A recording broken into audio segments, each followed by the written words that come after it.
सोचो तो 15 अप्रैल 2005 एक आदमी घर से काम के लिए निकलता है जैसे कोई आम दिन।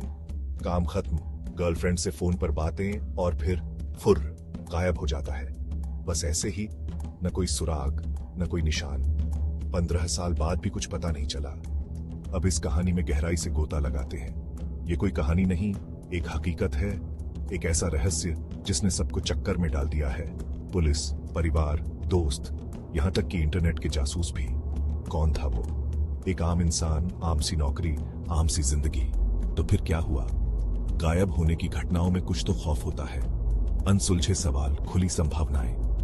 कोई गड़बड़ थी? कहीं नई पहचान के साथ नई जिंदगी शुरू की, या कुछ और ही खतरनाक खेल चल रहा है? इस रहस्य को खंगालते हुए कई थ्योरीज पर सोचते हैं। कुछ कहते हैं शायद कर्ज था या धमकियां थीं जो उसने छुपा रखी थीं, इसीलिए अचानक भाग गया। कुछ लोग अजीब वजहों की बात करते हैं, शायद उसे कुछ ऐसा पता चल गया जो नहीं पता चलना चाहिए था। कुछ इतना डेंजरस कि उसे पूरी तरह गायब होना पड़ा। और उसकी गर्लफ्रेंड से आखिरी फोन कॉल के बारे में क्या बताया गया? कुछ भी गलत नहीं लगा।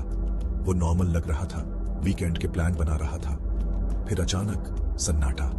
उसका phone dead, bank accounts untouched, जैसे धरती ही उसे निगल गई।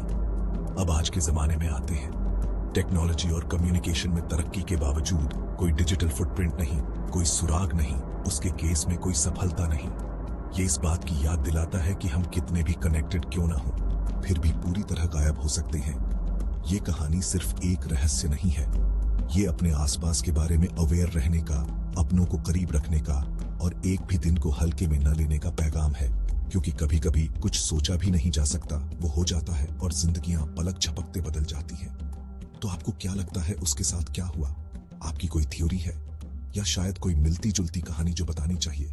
बातचीत जारी रखते हैं, क्योंकि कभी कभी इन रहस्यों पर चर्चा करने से सालों बाद भी कोई सुराग मिल सकता है। इस रहस्यमयी सफर में साथ देने के लिए शुक्रिया। जिज्ञासु बने रहें, सवाल करते रहें और सबसे जरूरी, सुरक्षित रहें।